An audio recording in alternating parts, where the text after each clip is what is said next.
All right. Hello, everybody. Welcome to the second talk. I've got James Stewart here, who is going to be talking about 3D printer control. So I'll hand over to Stewart to introduce himself and all that stuff. Can I have an applause, please?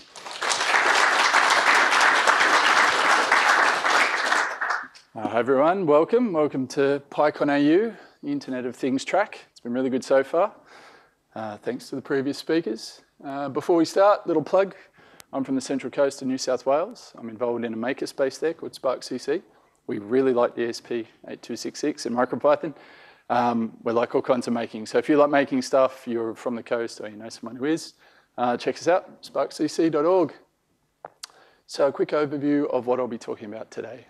First up, I'm going to give a little intro to 3D printing. Basically talk about the process of 3D printing, how we control that process generally, and some of the limitations of how we control that process. Then I'll be talking about OpenGB. OpenGB is an attempt to address some of these limitations. I'll talk about the goals of the project, the architecture, and I'll show you some Python code. And finally, I'll just touch on the future development of OpenGB and also how you can use some of the patterns of OpenGB in your own Internet of Things applications. So first up, who here has ever 3D printed something? Hands up. Okay, it's probably about, what, 20%? Good. So some of this might be old hat for you people, but bear with me because it's good background. I'm basically going to be talking about extruded plastic printing. There are a few different 3D printing techniques, seemingly more every day, but extruded plastic's how all of the common consumer printers work. And they work like this. We start off with solid plastic in the form of filament, and we're going to heat that plastic up so it becomes a liquid. And we're going to move around and deposit it in patterns. And as we deposit it, it becomes solid again.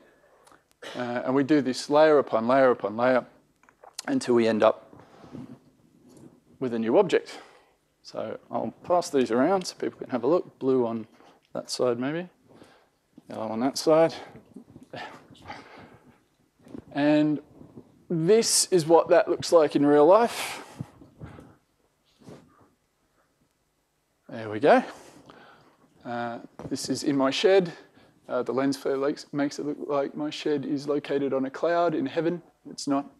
And you can see up the back there the solid plastic, the filament, that's being fed into the printhead by that white tube. The printhead is very, very hot. It gets about 200 degrees C plus. And the printhead's moving around, depositing the plastic solidifies in a shape. Then we move up and we repeat the whole process again by hours and hours and hours. The printhead's being moved around by stepper motors, which you can see right up in the back there. Yeah. Oh. You could see right up in the back there. It'll come back. It's a really lovely day. There's also one moving the print bed around. The bed's this bit that we're printing on, and one here and here that are moving up the Z-axis.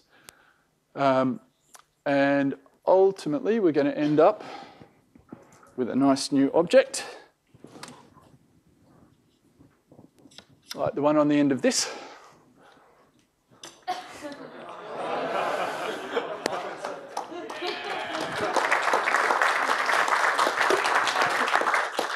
So this is the Pythonic staff of enlightenment. And it's a great example of what you can do with 3D printing. Is it on Thingiverse? It is. Link at the end. Yeah, I've got a spare. We'll work out what we do with that. I'll think about it and get back to you. A lot. So this is a great example of what you can do with 3D printing. You start out with an idea in your imagination. My friend Ben from Eureka Man Designs, very talented CAD guy, turned it into a digital reality. And then my printer turned it into a physical reality. So these are the sort of things we can do with 3D printing. So anyway, how does that work, what you were watching just then? Well, we've got heaters. Heaters for the nozzle to get it up to 200 degrees C, etc. And also the print bed, which helps with adhesion and a few other things. And to control the heaters, we have temperature sensors. It's a standard thermostat arrangement. Now we have the stepper motors moving the head around, but we don't actually know where the head is in 3D space. The stepper motors just turn left or right. So we need limit switches. And the way they work is the print head moves along an axis until it hits a limit switch, and then we know its position on that axis. We do that in each axis, and that's called homing, and basically then we can move relatively from there. And all of these things are plugged into an Arduino or a similar microcontroller. There's quite a few of them now. And basically that's running an Arduino C application that's looping round and round and round, taking inputs, controlling all of these things, and printing out our objects. Now, how does the user interact with this? Well, for output, we have a dot matrix LCD. We have a jog dial, which we turn left and right and press to select things. And to get files on, we have an SD card. This is what that looks like. Who had an MP3 player in the late 90s?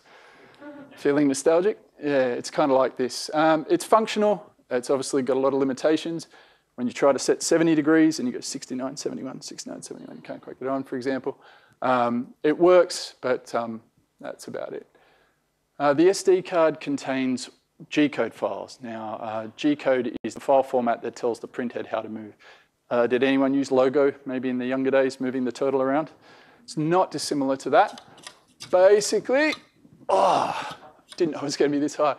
That line is saying, set the acceleration of the head, move it to these coordinates, and while you do, extrude a little bit of molten plastic. We do that thousands of times, tens of thousands of times, hundreds of thousands of times over many hours to get our printed object. So the limitations are the input's a bit cumbersome, the output is quite limited. We've just got that little LCD. We have to move from our computer to the printer, back again every time we want to transfer a file via SD card. And you can only control the printer by standing next to it and fiddling around with the jog dial. It works, but we can do better. And that's what OpenGB tries to do. The first goal of OpenGB is to create a better interface, one that's approachable, so anyone can come along and start using your 3D printer. And one that's feature-rich. We want to be able to do lots and lots of things with our 3D printer because it's a cool piece of machinery. We'd like it to look maybe something like this.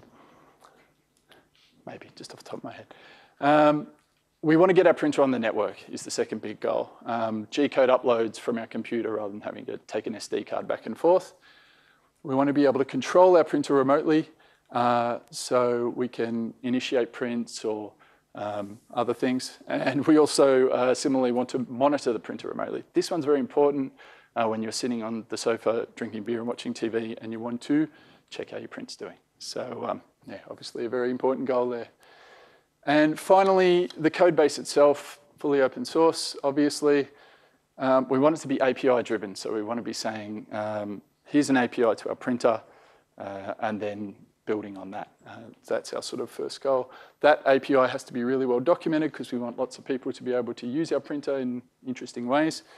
And finally, OpenGB itself, we want to be very easy to deploy. Not everyone who's got a 3D printer is a Linux sysadmin or a Pythonista or whatever. They want to fairly easily be able to get up and running. Here's an example of the documentation we kind of want to go for our API, for example.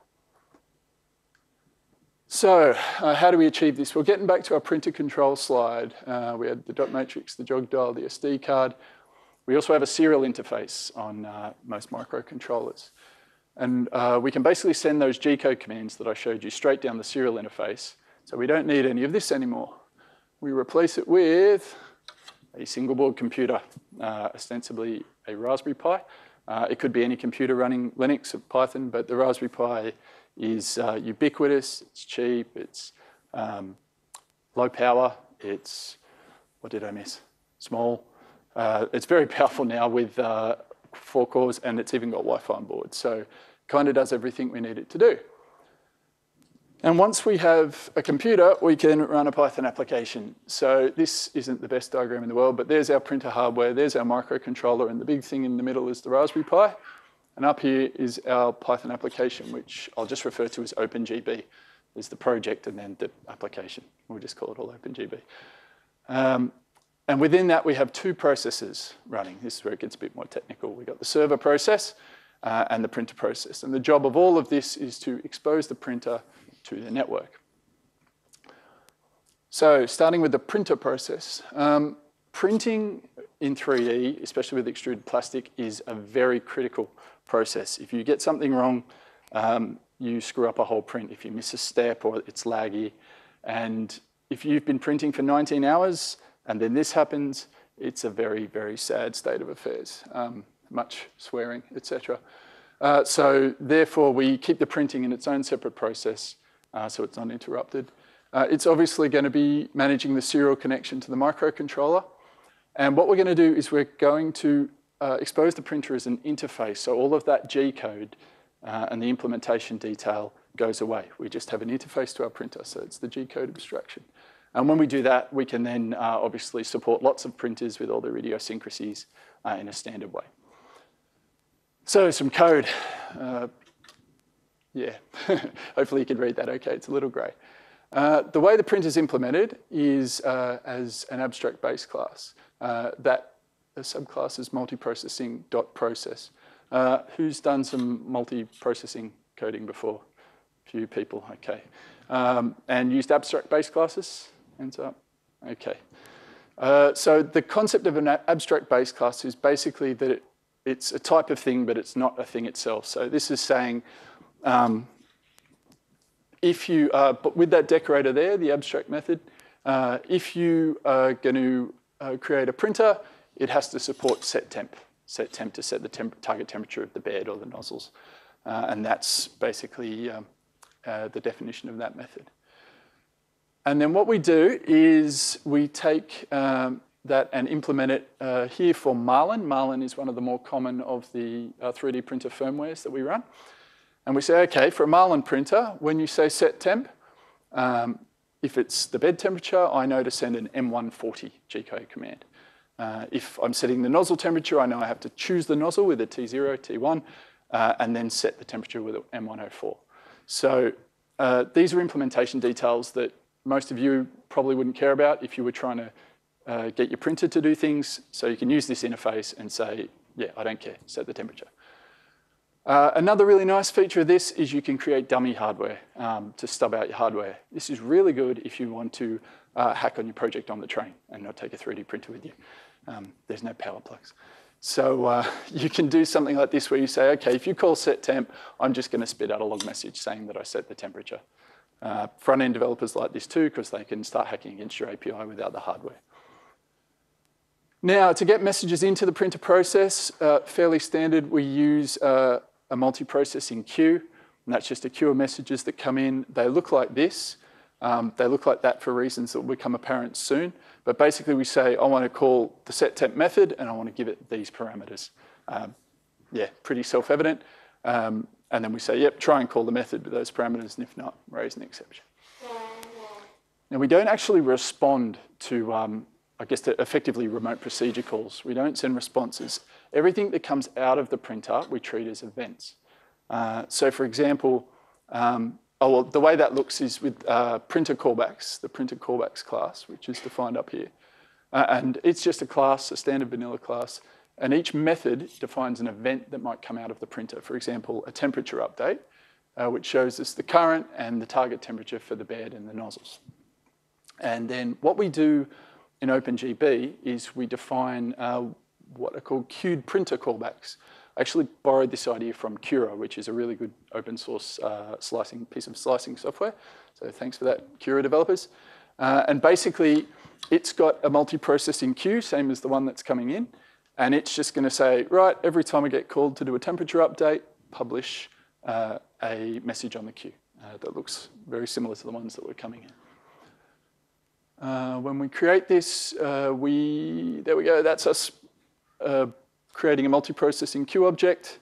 Then we wrap that in queued printer callbacks. And here, when we create our printer type comes out of our config. We pass it the printer callbacks. The printer will know, oh, when I want to do a temperature update, I throw it at that, and it'll go onto the queue. We'll see how that's processed in a moment. So that's us abstracting the printer into this printer process. Now we need to connect to that with a server process so we can expose the printer to the network with an API. So that's going to be a WebSocket API, which I'll talk about in a sec. This is sort of more the usual kind of development a lot of you have probably done, sort of a web-based application. We use we've got a database and a file system, so we can store data and metadata. We can do all these nice things. because we've got a computer running Python. To do this, we use Tornado. Just use Tornado. Oh, not as many as I'd have thought. Okay, Tornado's great. Tornado's really good for this sort of thing because it's self-contained. It's a web framework like Django or Flask or any of the others, but it's also self-contained. It's also a web server, but a production-ready web server. I know with these others you can invoke a dev web server, but really you shouldn't use that for anything production. It's more just to hack against. Tornado can do this because it is asynchronous, so it's all bundled together and it all just works really nicely. It has an event loop built in, and so we use that to process our events coming out of our printer with what are called periodic callbacks. This is built into Tornado, and they're like little cron jobs just built into the web server, web framework itself. So here we say, I want to create a periodic callback, and what I want it to do is call process printer events using that from printer queue that the events are being published to. And I want to do that every 10 milliseconds, I think. And then we kick that off, and it's just going to sit there as part of the IO loop. And do that every 10 seconds, get those events out of the printer. WebSockets, any experience with WebSockets? Yeah, a few more. Okay, WebSockets are perfect for these sort of Internet of Things applications. We don't have any of the standard HTTP gets, puts, etc.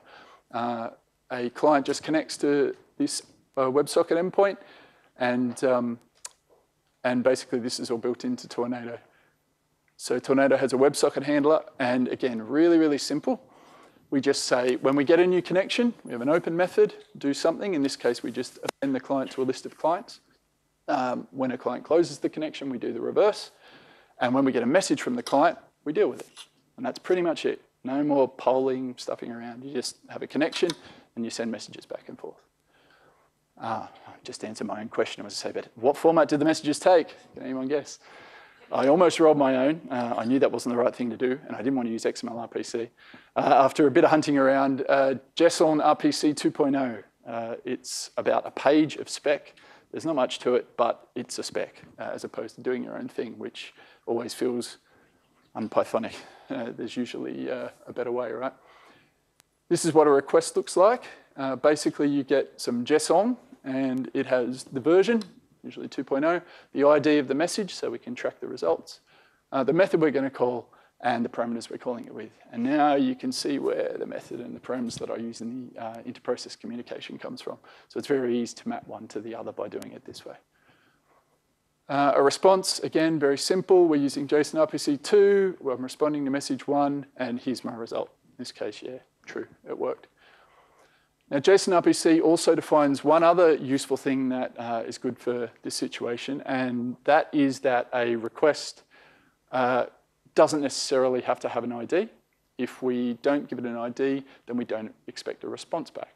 And this is perfect for events. So the temp update events that are coming out of our printer process, it's just blasting those out, saying, here's a temp update event. I don't care. I don't want to hear back from you.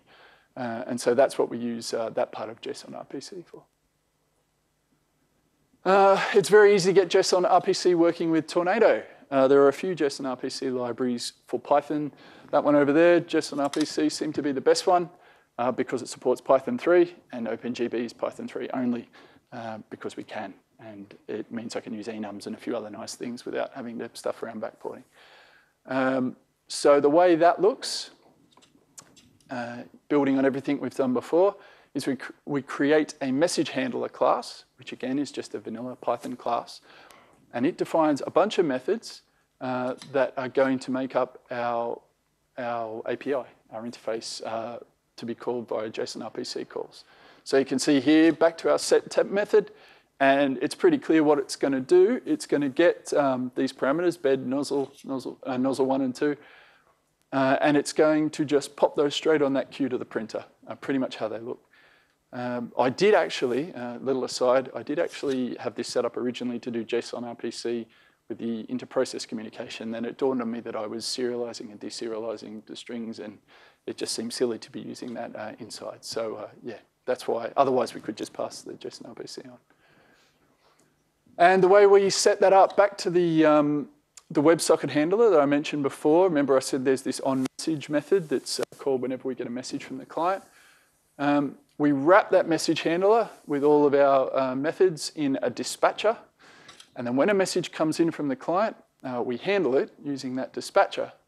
And this is where the magic comes in. Basically, that message is going to come in as just a string of text from a WebSocket connection. The JSON RPC response manager is going to take care of turning that into JSON if it's not, deserializing it, I guess. If it's not valid JSON, it's going to bung back a standard JSON RPC error. There are a bunch of standard errors defined, all nicely formatted in a way that standard clients can handle. Then it's going to try and call a method out of our message handler. If the method's not there, if the parameters we've given are incorrect, it'll just generate an error. We don't have to worry about dealing with any of that. If it does get as far as calling our method out of our message handler, and the message handler raises an exception, that's what I was going to say, then it'll generate an error, send it back via JSON RPC.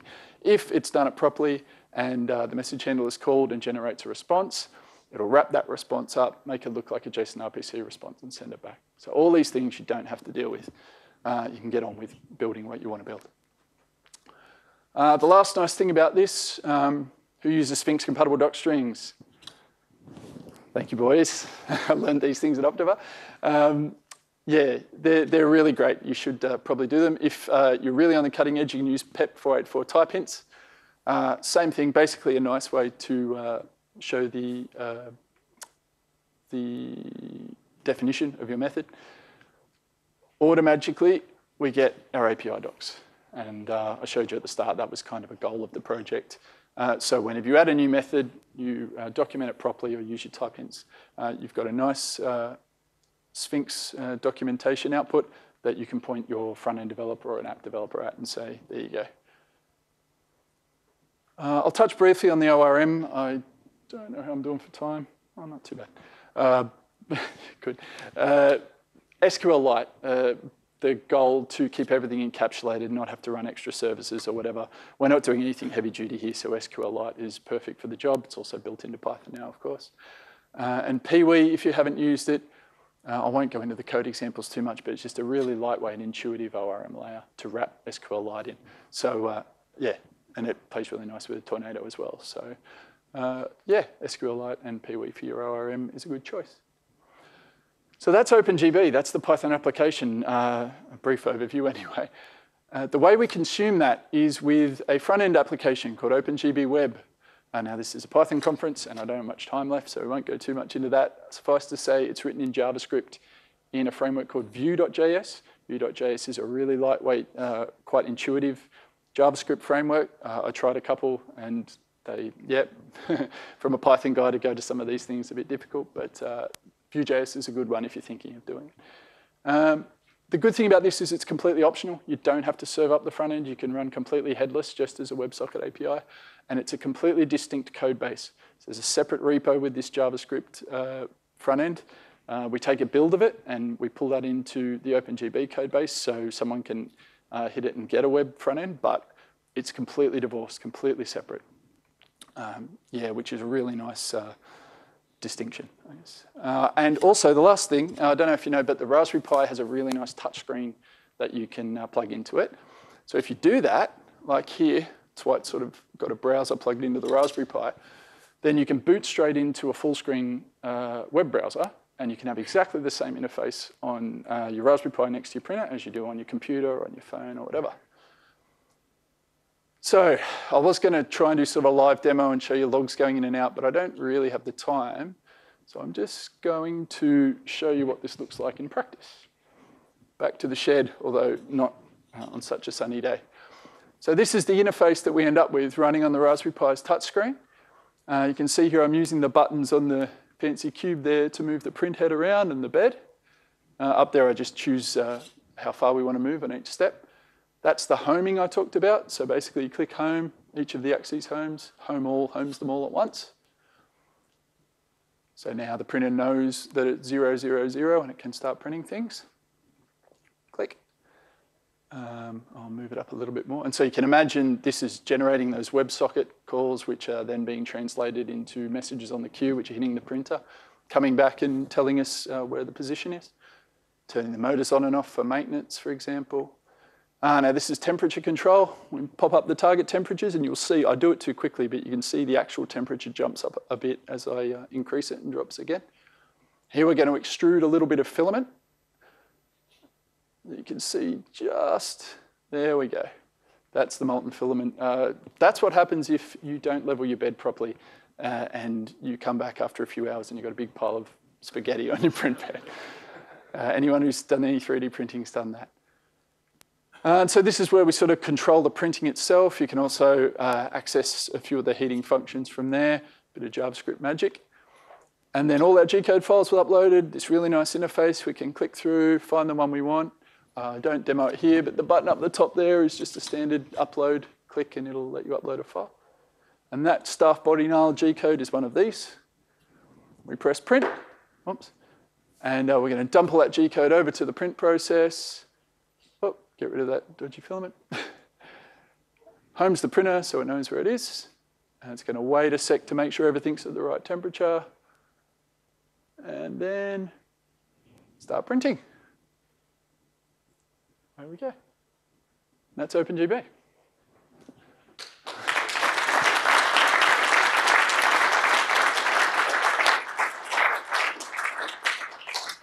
So I'll just briefly touch on the development of OpenGB.